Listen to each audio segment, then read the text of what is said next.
The future of executions in Arizona is once again up in the air. Today, Governor Hobbs said she will appoint someone to take a closer look at how the state carries out the practice. It comes less than a year after the state lifted a previous 8-year ban. So far, 3 executions have been carried out, but during the review, Attorney General Chris Mays says that Arizona will not carry out any executions, including an inmate who was just last month asked to be executed. Team 12's Jonathan McCall has the latest. Tonight, Arizona once again hitting the brakes on carrying out executions.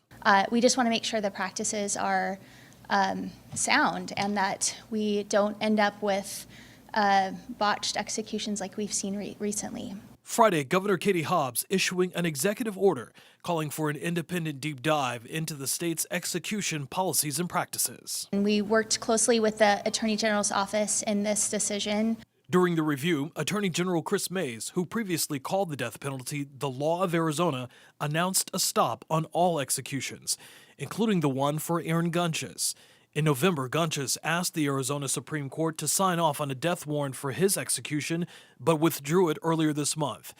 Gunches was initially sentenced to death in 2008 and then again in 2010 after the Arizona Supreme Court found an error during his sentencing for kidnapping and killing Ted Price in Mesa. In a statement, Price's family calling the decisions from the governor and AG devastating, going on to say the moves will only add to the trauma that victims' families experienced through delays. The death penalty is the highest penalty that our country has. Defense attorney Benjamin Taylor's client among the 110 inmates currently on Arizona's death row. And you want to make sure that if you decide to move forward with it, it's done correctly and that people, even people who are being executed, are not facing cruel and unusual punishment.